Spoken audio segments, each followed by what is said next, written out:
Everyone, very very good morning. कैसे हो आप सब? हम सब तो बिल्कुल ठीक हैं और उम्मीद करती हूँ कि आप सब भी बिल्कुल अच्छे होंगे और बहुत खुश होंगे।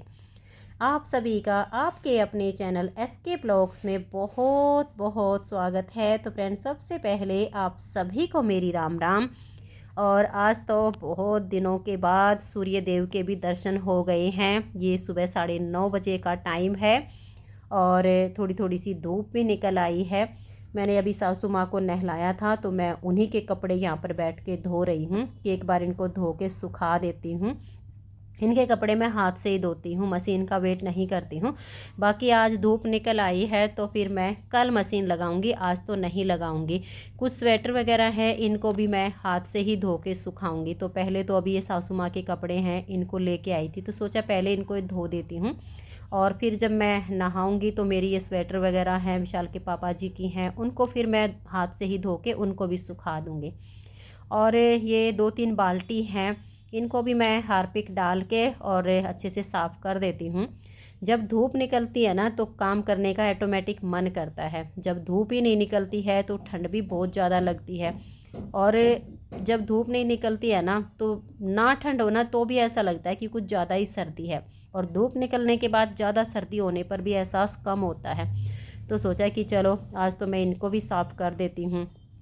बीच बीच में मैं इनको हार्पिक डाल के और साफ़ करती रहती हूँ तो फिर ये ज़्यादा गंदी नहीं होती हैं।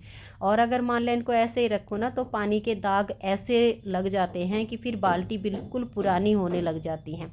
और बीच बीच में हार्पिक डाल के साफ़ करते रहो तो काफ़ी दिनों तक हमारी जो बाल्टी हैं, टब हैं, बिल्कुल नए जैसे रहते हैं।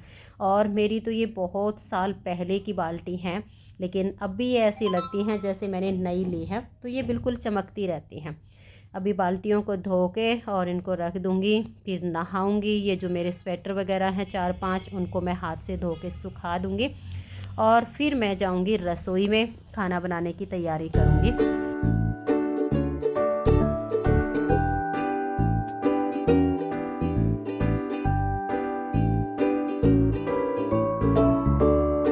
चलो जी, नहा धो के और अब मैं आ गई हूँ रसोई में।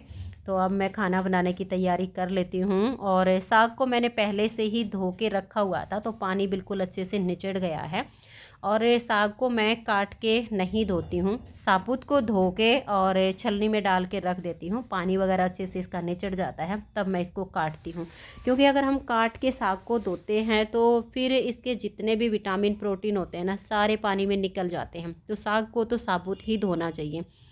तो अभी मैं इसको काट लेती हूँ और कुकर में ही काट लेती हूँ। ये नहीं होता है कि मैं अलग से किसी बर्तन में काटूँगी। पहले से धो के रखा हुआ है तो अब इसको मैं डायरेक्ट कुकर में ही काट लूँगी। और जैसे कि एक साग काटने वाला भी आता है, लेकिन उसको मैं इसलिए नहीं लेती हूँ कि इतनी ज़्यादा तो ज़रूरत होती नहीं है। हफ्ते में मान लिया एक बार साग बनाना भी होता है और फिर इतना भी नहीं काटना होता है कि मुझे बहुत ही ज़्यादा साग काटना पड़ता है। 3 जनों के लिए साग बनता है। बच्चे तो साग बिल्कुल भी नहीं खाते हैं। जब भी मैं साग बनाती हूँ तो इनके लिए मुझे कुछ ना कुछ अलग बनाना पड़ता है। और आज भी मैं इन दोनों के लिए तो नमकीन चावल बनाऊँगी या आलू के परांठे बनाती हूँ। अगर भिंडी मंगवा के रखी होती हैं तो भिंडी बना देती हूँ, लेकिन आज आलू के परांठे नहीं बनाऊँगी। इन दोनों के लिए तो नमकीन चावल बना दूँगी और हम 3 जनों के लिए साग हो जाएगा। और विशाल के पापा जी तो दोनों टाइम साग खा लेते हैं, बहुत खुश होकर खाते हैं। विशाल की दादी को भी साग बहुत पसंद है। मेरा ये होता है कि खा लेती हूँ, इतना ज़्यादा तो पसंद होता नहीं है कि भाई मुझे हद से ज़्यादा ही अच्छा लगता है, लेकिन बनता है तो गुणकारी होता है, इसलिए मैं एक कटोरी साग खा लेती हूँ। तो अभी मैंने साग में सीटी लगवा दी हैं और अब बच्चों के लिए चावल बनाने की साथ के साथ तैयारी कर लेती हूँ।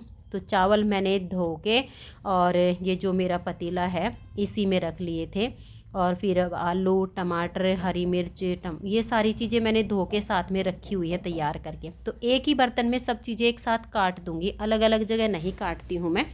क्योंकि अलग अलग जगह काटूँगी बहुत सारे बर्तन जूठे हो जाएंगे, साफ़ तो मुझे ही करने हैं और बाकी स्वाद में कुछ अंतर आता नहीं है। तो मैं जब भी नमकीन चावल बनाती हूँ तो ऐसे ही करती हूँ।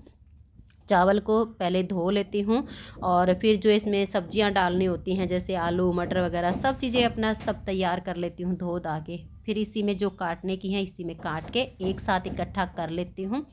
और फिर मैं जीरे का छोंक लगाती हूँ इसमें। तो मैंने यहाँ पर तैयारी कर ली है और फिर मैं अपना आटा लगाऊंगी। साग में आलन भी लगाना है। और जैसे साग बनाते हैं ना, तो साग में हम छोंक वगैरह नहीं लगाते हैं। जब हरा साग बनाना होता है उसमें तड़का वगैरह लगाते हैं कुछ लोग टमाटर प्याज का, हम वो नहीं लगाते हैं। हरा साग तो हमारे यहाँ बिल्कुल सिंपल ही पसंद किया जाता है। तो पहले तो चावल ही छोंक देती हूँ, तो एक सीटी इसमें आ जाए, क्योंकि चावल तो एक सीटी में ही बन के तैयार हो जाते हैं, ज़्यादा टाइम भी नहीं लगता है। तो फिर इधर बच्चे अपना चावल खा लेंगे और हम 3 जनों की रोटियां वगैरह बन जाएंगी।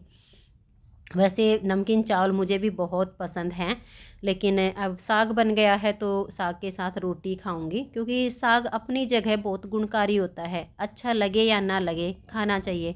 लेकिन हम बड़े लोग तो इस चीज़ को समझते हैं, एडजस्ट भी कर लेते हैं, लेकिन बच्चे इस बात को नहीं मानते हैं कि इसमें फ़ायदा होता है, ये गुणकारी होता है, ये नहीं खाते हैं। तो हम बड़े तो खाते हैं। और इधर मेरा साग भी बन गया था, चावल भी बनके तैयार हो गए थे। फिर मैंने साथ के साथ आटा लगा लिया था। तो अब मैंने रोटी बनानी शुरू कर दी हैं। तो आप सब भी आइए और हमारे साथ सुबह का खाना खा लीजिए। सुबह के खाने में नमकीन चावल हैं, दही है, हरा साग है और गर्मा गर्म रोटी मैंने बना दी हैं। तो आइए और सुबह का खाना हमारे साथ खा लीजिए।